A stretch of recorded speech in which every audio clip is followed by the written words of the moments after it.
Okay, this video is about finding trig ratios using the unit circle. So you're going to want to have your unit circle handy because you're going to need to reference that quite a bit.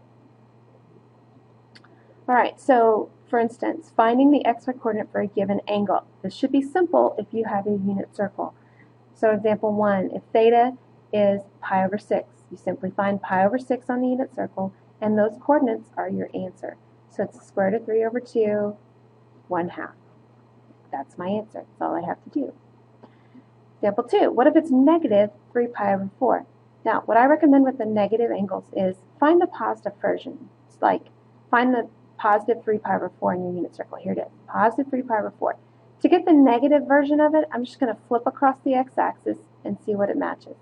And in this case, it matches the 5 pi over 4 angle, which means it's going to be those coordinates right there.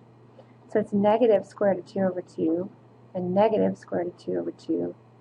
Those are my coordinates. That's all I have to do on those types of problems. All right, the next type says to find the sine, the cosine, and the tangent for a given angle.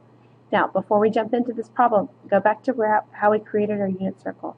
If you recall, we drew our right triangles in there. We said that this length right here is the y, right? And this length right here is what was our x, and this was r. And if you remember, the radius of a unit circle is always 1. So to create the sine of any angle, we always do the opposite side over the hypotenuse, right? Well, sine is then y over r. Cosine of theta is the adjacent over the hypotenuse, so it's always x over r. Tangent is y over x, which was opposite over adjacent. Should make some sense. All right, now instead of r, I'm going to replace it with the value of 1 because we know that r is always 1. So what ends up happening is that the sine of theta is just y. The cosine of theta is just your x coordinate. And your tangent, just like it looks, is the y coordinate divided by the x. So once you know the coordinate, you can find these ratios pretty simply. Alright, so if I go back to my unit circle, at pi over 4, I look at my coordinates and I have square root of 2 over 2, square root of 2 over 2. Alright, so for the sine of pi over 4, that's the y coordinate. Well, that's square root of 2 over 2. The cosine, pi over 4, is my x coordinate. That's square root of 2 over 2.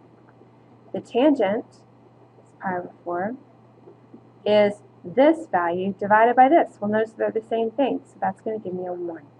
So all of this right here is my answer. 3 ratios found simply using the coordinate pair. Alright, so let's try this again. Same process, different angles. Negative 7 pi over 4. Again, what I mentioned was if it's negative, find the positive version of that angle. Well, pick a positive 7 pi over 4. That's down here in quadrant 4. To make the negative, I'm going to flip it up, and it's going to give me the positive pi over 4 angle. And I know those coordinates, square root of 2 over 2, square root of 2 over 2. We just used that angle. So this should be an easy problem. I just needed to realize that these are the same. It's the same angle. So the sine then of negative 7 pi over 4 is the square root of 2 over 2. The cosine, negative 7 pi over 4, is square root of 2 over 2. And the tangent, negative 7 pi over 4, is the sine divided by the tangent, or the cosine, I'm sorry. Sine divided by the cosine, which is the same number, so my tangent is a 1. So again, I have the same solutions I had before, even though it's a different angle.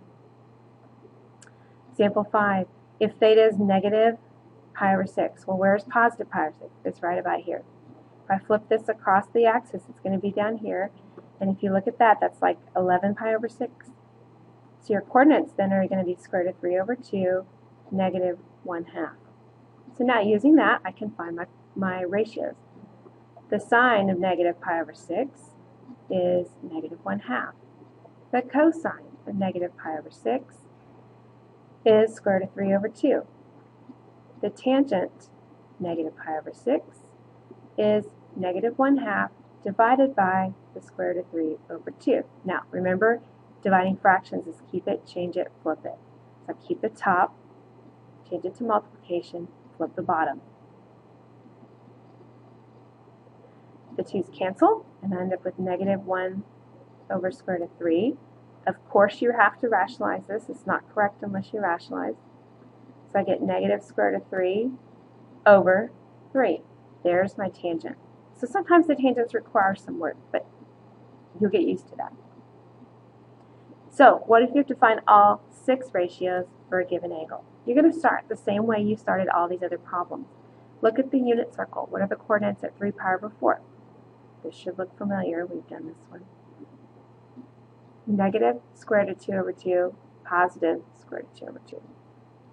Those are my coordinates because we're looking in quadrant 2. So the sine is my y-coordinate, positive 2 over 2, square root of 2 over 2. Cosine is negative square root of 2 over 2. Tangent would be square root of 2 over 2 divided by negative square root of 2 over 2, which would give me a negative 1. Cosecant, remember, is the reciprocal of the sine. So I'm going to flip this over and rationalize it. So I get 2 square root of 2 over 2, which is just the square root of 2. Okay, for secant, I'm going to flip the cosine. So it's now going to be negative 2 over the square root of 2. Again, rationalize it. So I'm just going to get a negative square root of 2. Cotangent, well, that's the tangent flipped over, so negative 1 over 1. If you flip it over, you still have 1 over negative 1, so it's still a negative 1. Nothing changed there. You can find all 6 ratios if you know the coordinates. So for the whisk, I want you to find all 6 trig ratios for this angle, 5 pi over 4. And on the whisk, I'll ask you specifically one ratio. So make sure you're ready for that. And come to class with any questions. Thanks.